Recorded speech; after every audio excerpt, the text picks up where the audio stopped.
Hey guys, welcome back once again here for Season 3 of the Mopar Nationwide Series, and we are here at our first, I guess, detour of the series.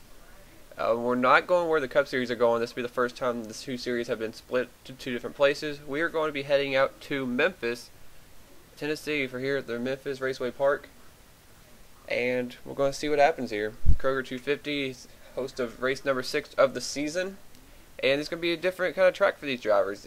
Nobody's raced here since 2009, so it's going to be interesting to see what happens here. 30 laps, and it's going to be an interesting race, I think. And on the pole today, we got James McLeod, who is trying to win his first ever Mopar Nationwide Series race. He's back in the XI Batteries colors this week. On the outside of him in the 99 is Zohar Mutton, who we still believe should have won at Bristol, but things didn't go his way. Row 2 had a couple of Joe Gibbs Racing entries. That is Rohit Vaderview back in the One Main Financial paint scheme, and Jack Richards in the Grind Boss paint scheme. Row 3 has Charles Jackson, the 16, and Justin Williams, the rookie, in the 29. Row 4 has the Pepsi 24 Chevrolet of Trent Dunham and the 8 from Las Vegas winner Joshua Mudd. Around out your top 10 is Randy Carpenter sporting a Great Clips paint scheme. I want to mention that him and his teammate Anthony McCurry back there a couple rows back, they are both sporting Great Clips cars. Wanted to do that in dedication to Jason Leffler since last week I didn't get a chance to do it for the Nationwide race, only the Cup race. So 2 of the Turner Scott Motorsports cars are running Great Clips paint schemes, and everybody still has Jason Leffler in their minds from the wreck that took his life last week in the sprint car crash. It was a very unfortunate event, and he was actually had his funeral yesterday on the 20th, so rest in peace, Jason Leffler. We all will remember you for your racing and what you did for the sport. So, rest in peace, man. And continuing on through the grid, round out your top 10 is the 43 of Mike Becker. Points leader Alex Jones is starting a little ways back. He's actually toward the back. He's still in the same Gulf safe paint scheme. He's back here, mired mid-pack. He's actually a row behind Anthony McCurry, so I guess he's only mid-pack. But he has a 26-point lead over James Qualls, and Alex Jones through 5 races had 4 top 10s, which 2 of them I believe were top 5s, yes. And the 1 top 10 he did not get was last week at Auto Club, where he finished 11th, so I think that's pretty good so far to start the season for this rookie in this 31 car. We'll see if Alex can keep that streak going, or James Qualls, some of the others can gain back up on him in the standings. We're going to go green. And also want to mention there was 2 driver changes also in the last week. The 3 is now driven by Sean Galligan. He was in the season last series, or he was in the 32 last season, I should say. And he did not pick up a win, but he's looking to try to do it again. And the thing about him and the other driver that's in here as well, it was within the 5 races, so he actually inherits the points from Liam Arvig in the 3. So Galligan's going to start the season with Liam's points in 34th in the points, and then the other driver was Liam's other driver, Ricky Hawk, who he's going to replace in the 7. That is now driven by our Joshua Collard, who's trying to do what he did last season, basically in a re-debut, trying to win in his first race. He won that 31 car last season in Chicagoland, so he already has a win, but he's starting basically in the back in this GoDaddy Chevrolet. So we'll see how Collard does, who's also 22nd in points. So we'll see how they do now in their start of the season, basically starting this late, but we'll see what happens. But I'm not going to hold you guys any longer. We're going to get this field rolling, get the command, and go racing here at Memphis. Gentlemen, start your Like I told the employees in the meeting, we don't need anything over the top today. We got a good race car, we got a good driver. You're there at the end. Fans are ready to go racing. Memphis getting to see a race again. Let's see what the driver in the Mopar Nationwide Series can do today. We get up there. As we take a look at today's starting lineup for today, is Kroger 250.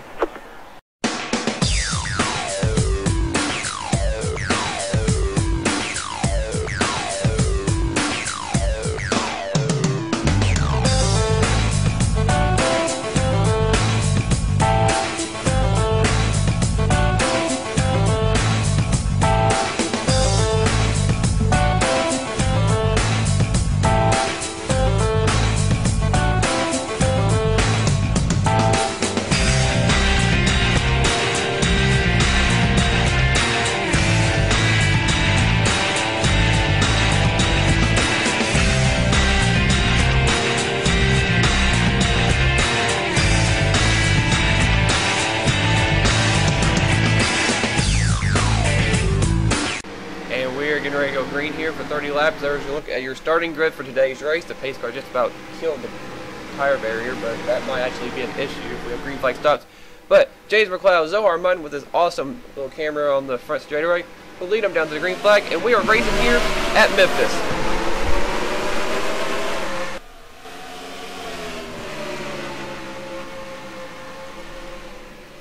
What I've seen through practices, qualifying does make a difference unless there are some pit stops. Let's see how that goes, which I believe will be pit stops. That's a new thing I've added to my series. As James McLeod will lead the first lap of the race. And if I'm not mistaken, it might have been his first lap he's led all season. I think so. James has a lot to gain right now in the point standings. Mired back in 24th. And right behind him is somebody up actually in the points, is Rohit Baderview, who's 5th in the standings, trying to get to the lead on McLeod. And Zohar Munn is struggling back there in the 99 car. Cannot get going. Rohit has a look to the inside of McLeod, but McLeod's going to get the advantage off. We've got a battle for third place between a couple of friends. Charles Jackson, the 16, and Trent Dunham in the 24. Jackson will hang on for now. Trent's brother Zohar, though, the outside pole sitter, is struggling as Randy Carpenter in that 30 car, that Great Clips Chevrolet, is up to 5th. Randy's needing a good run, and Zohar's slipped back to 6th so far, and they're second in the standings. James Qualls going to use Zohar Munn's 99 Toyota, and Jack Richards following suit. So Zohar is stuck on the high side and cannot get going. That car is not handling right now to his liking. He's been almost close to hitting that wall every lap, too. He's going to drop back to 8th. Steven Gonzalez back there, the Bristol winner, is right there in 9th, and in 10th place is already up there is Sean Galligan. Working way up to the top 10, but now Ryan Acosta in the 09 is under him for that position. And Alex Jones, look at him. He's already up here in 12th. So it didn't take long for the points leader to get up to the front. It's been an impressive run so far for this 31 team. Jones being a rookie and everything, and there's contact behind him with Justin Williams and Jake Rogers hitting doors. Alex Jones, what a run he's had to start the season. 4 top 10s in the first 5 races, and his worst finish this season is 11th. I think that is pretty good. Jones, he hangs around. He didn't look like he had a good car last week, and how strategy worked out and everything. He worked his way up there and got a top 11 finish, so that's a good day for him. Back to the front, Randy Carpenter is still on the move. You know there's a lot on that team's shoulders wanting to perform well for Jason Leffler, one of their former drivers, after his life was taken short way too soon. So there's a lot on these drivers' minds for the Turner Scott Motorsport team, wanting them to get a win today, especially here at Memphis. And Randy Carpenter, I mean, what would it be for this team or for Anthony McCurry's team, really, in general, for those two wearing this Great Clips colors, how big and how emotional this win would be if they could pull it off. Randy's really showing off the speed in that 30 car. He flew right by Trent Dunham, and now he's going after Charles Jackson for 3rd. Nothing's changed at the front. Back in the back right now, we got Daniel Boyles back here racing with Rhett Yates. And there's Barney Ward, one of the other Turner Motorsports cars. Here's Michael Norman and Dylan Young. And there's Anthony McCurry. He's up on the top of a 3-wide situation. That car's going the wrong way. He's falling back. Jack Rafston up ahead was way up there as well. There's Chris Dollerton. Sean Hindley started toward the back. He worked his way around the Daytona winner Luke Walker. There's Cole Dowley and Seth Cole right next to each other. And there's the 21 of Austin Ogo, who got a runner-up finish last week. Could not get the win, but he was really close. He's still last in the standings, trying to do whatever he can to get out of the last. 21 car has been struggling this season heavily as he goes under the 81 of Joshua Osborne. There's Sam Young. There's Aaron Williams Jr., last week's winner, going after Daniel Hummel in the Danger pace scheme of Travis Pastrana looking car. Snap-on Dodge Challenger up ahead. That's Eric Burden going after defending champion Danny Wells, who's still trying to get a breakout run this season. Been struggling so far in that 5 car in his new ride, just having an awful season, I guess you could say. Xavier Livingston. There's Joshua Collard. There's 3 Joshuas now. We got Collard, Osborne, and Mudd. So that's kind of odd to have 3 Joshuas. Collard right now going around Ricky Johnson. He is in 21st position, it says. They're behind Michael Causey and them, so he looks like he's running way up there. Mike Becker kind of slipped back. Cody Lamas, Jake Rogers, Aaron Reed, and the Caleb pace scheme this week. He's trying to get a good run as well. He's kind of been quiet this season. And there's Joshua Mudd. He's working his way up there to Alex Jones, the points leader. Brody Vanta. And I think we cycled through everybody. Most everybody stayed about the same in place. James McLeod has led every lap so far. In a couple laps, we'll be at halfway. And remember, pit stop should be happening. Looks like we might have a green flag pit stop, but again, what I've seen in practice, coming down pit road is tricky here, so caution might happen. We'll have to wait and see though. Looking through right now, James McLeod, like I said, he's 24th in the standings, looking for a good run. He's had a dismal start to the season. I don't even think he's had a top 10. No, he hasn't. So McLeod's looking for his first top 10 of the season. This series has kind of been his Achilles heel compared to the Cup Series. Yes, he won the championship last season. He's won 8 times and everything, but this series just not been the same success for him. Came in midway through the season last season here in season 2. Drove the 87 car for Joe Nemechek and struggled. He had a couple of good runs here and there, but that was about it. We got a battle for 4th, but McLeod really didn't show up last season, and he ran in season 1 full time in the 99, didn't win as well, struggled. As Trent Dunham just slipped by Randy Carpenter back for 4th, so Trent's maybe on the move. Looking at some of the guys up in the standings right now, Michael Norman, who came in here 3rd in the points behind Qualls and Jones, he was in the back, I believe still. There he is. As we run right now, James Qualls is 7th, Alex Jones is 15th, and Michael Norman is in the 31st position. 4th in the standings is Luke Walker, who's behind him, I think. He's running dead last right now in the 2 car, so not a good day right now for Luke Walker. Struggling heavily in that Hunt Brothers Pizza Chevrolet. And 5th in the standings is Roy Baderview, who's running 2nd, so got a couple of drivers taking advantage. Aaron Williams, 6th in the standings, is toward the back as well. There he is. He's running in the 27th position. The rest of the top 10 coming in this race in points. Joshua Osborne has been on a roll for a smaller team. He's actually struggling, I think, today. There he is. He came across the line in 33rd. And then we got Richard Johnson, who's 8th in the standings, who was just a little bit ahead. He's 23rd. Barney Ward was in the back, 9th in the standings. He's actually 2nd to last. He's 41st. And 10th coming in here was Justin Williams. He's toward the front half, I would say. He's 12th right now. So there's your look at your top 10 in the standings where they are. You got drivers like McLeod, like I said, 24th in the standings, need a good run. Looking for them. Charles Jackson, I believe he's struggled this season a lot too. I don't know where Charles is in points. He's 19th. Trent, he's kind of up and down. He's 11th actually in the standings. He's actually going after Charles for 3rd, and we got pit stops. James McLeod and Rohit Vaderview are going to try to come to pit road. McLeod, don't hit the pit wall. Woo! That was close. There's the first guys coming to pit road. We got a battle for the lead side by side. Trent Dunham and Charles Jackson, and Jackson got it, and the pace car is out. Somebody's hit the wall. I don't want to look yet. They're not under caution just yet. As Jackson, this might be a terrible break for McLeod and Rohit Vaderview coming around, and there's smoke. Actually, they're up on the track. We'll find out who was on it. There's Jackson, who takes the yellow flag, and that might have been it. Oh, there's Jack Rasmussen. He was heavily damaged right there. Cole Dally has damage to the 9 car. Richard Johnson has damage in the 28. Aaron Williams Jr. has damage, last week's winner. I don't know if there's anybody else. And now these guys are pitting. Seth Cole's on pit road. He's destroyed. There's Michael Causey. He got damage. I don't know if anybody else did. Now the question is, are these 2 guys going to be leading? I don't know if they're going to be on the lead lap or not. The 60 of Daniel Hummel has damage. I don't know if anybody else does. Everybody else is coming to pit road. McLeod and Rohit Vaderview, we got to wait and see what happens with them. But it looks like we got a wreck coming to pit road. As these drivers are pitting, we'll stick around and see what happens. Got a nice view right here. Well, the question is right now for the 11 to 34 if they're going to be on the lead lap or not, or they're going to be on the tail end of the lead lap.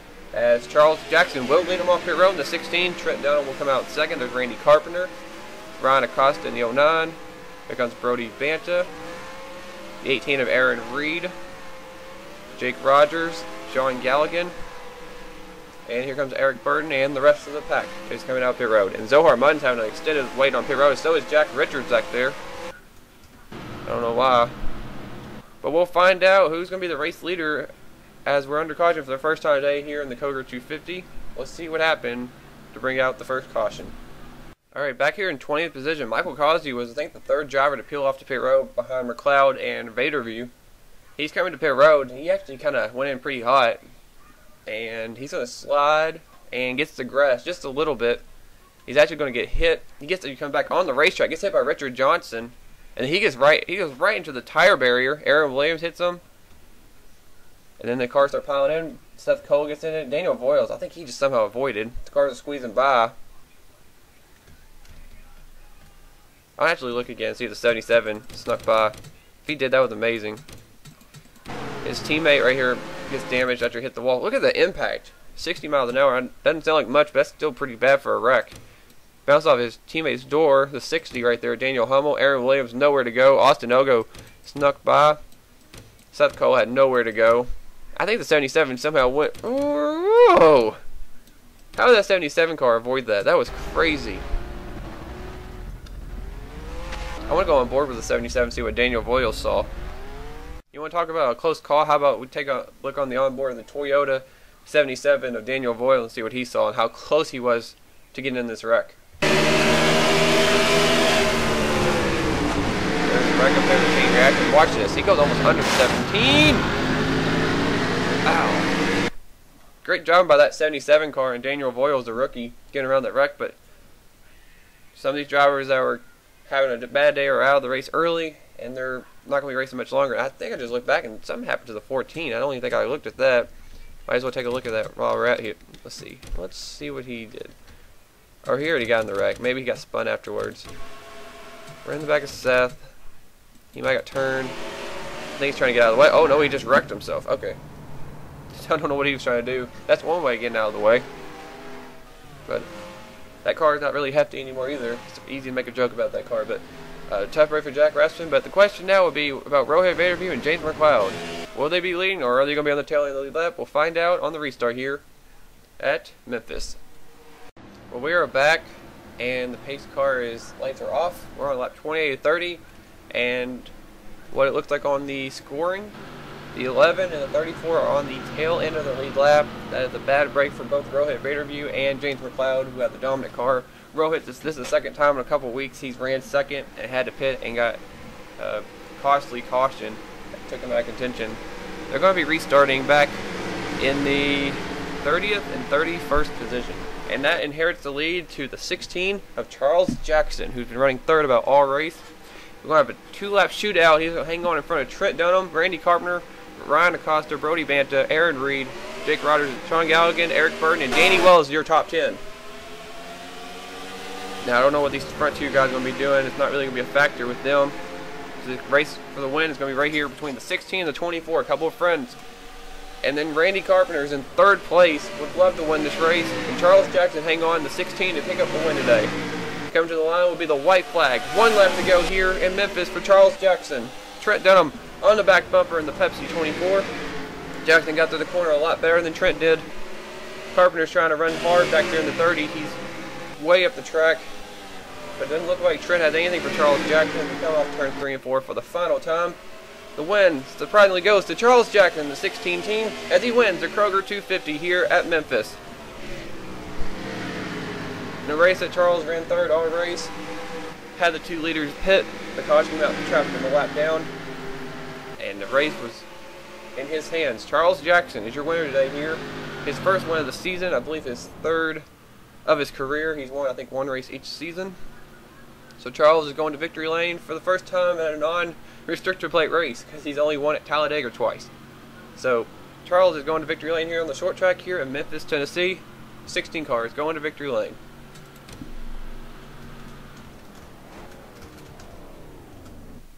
And that is in the books. Charles Jackson winner, congrats to him. Trent Dunham wanted to get another win. Gets a close second place. We'll help him get in the top 10 in points though. Randy Carpenter, good run for him. The rookie, the highest finishing rookie, will finish third. Ryan Acosta will finish fourth. Been a while since he had a good run. Aaron Reed popped up there and got a top 5. He actually ended up being the best Joe Gibbs racing car, despite not being up there with the others all day. Brody Banta gets a solid 6th place. Jake Rogers 7th. Teammate Eric Burden right behind him in 8th. Good run for the Penske cars. Sean Galligan, his first race, finishes 9th. A good top 10 for him. Looks like nothing changed really for that team, or that driver, I should say. Excuse me. And Danny Wells came out of nowhere and gets a 10th place finish. Definitely needed that run. The champion's been struggling this season. Danny gets, I think, his first top 10 maybe of the season right here at Memphis. Daniel Voyle started dead last. Doesn't matter. Finishes 11th. Austin Ogle, last in points, finishes 12th. Rhett Yates, another driver looking for a good run, finishes 13th. Sam Young, 14th. Cole Daly is 15th. Luke Walker, Michael Norman, Joshua Collard, Daniel Hummel, and Sean Henley round out your top 20. A lot of the drivers that ran toward the back actually gained a lot of ground and got a decent run today. Look through the rest of your field. Xavier Livingston, Joshua Osborne, Chris Dollarton, Barney Ward, Dylan Young, the top 25. Alex Jones will end up 26th today, his worst performance of the season. But we'll get back to that in just a second. Cody Lamas, Anthony McCurry, Richard Johnson, Rohit Vaderview, your top 30. There's Rohit and then James McLeod in 31st. That was a tough break for both those drivers. Looks like McLeod was cruising to his first win of his career in the series, but not meant to be, I guess. Same thing with Rohit Vaderview. Another week, so close, but so far away. If he didn't have the two bad runs at Bristol and here with the bad pit stop timing and everything, he'd probably be your points leader right now, honestly. Steven Gonzalez, a lap down, 32nd. I don't know how some of these drivers got trapped a lap down. James Qualls, who's second in the standings, ran in the top 10 all race, somehow got trapped a lap down in 33rd. So that might have saved Alex Jones' points lead. Joshua Mudd, Justin Williams, Mike Becker. Jack Richards went a lap down as well, and Zohar Madden. So a couple drivers up there toward the front for some reason went a lap down and dropped back. And then the four drivers that dropped out of the race from the wreck were Jack Rasmussen, the rookie, Seth Cole, Michael Kazi, and Aaron Williams Jr., last week's winner, finishes last this week. That's kind of how things go, I guess. I don't know. But that is your results from today's race. Jackson is your winner today in the 16. And that is it from Memphis today. I hope you enjoyed today's Kroger 250. This is race number 6. Remember to comment, like, subscribe, whatever you'd like to do. And yeah, I will see you guys for next week's race. And stay tuned to the Mountain Race Series Race 6 at Martinsville. We'll be coming up soon after this. Thanks again for watching. Points will be at the end of the video. And congrats one last time to Charles Jackson, the whole 16 Roush Fenway Racing team, on picking up the victory today here at Memphis. Thanks for watching.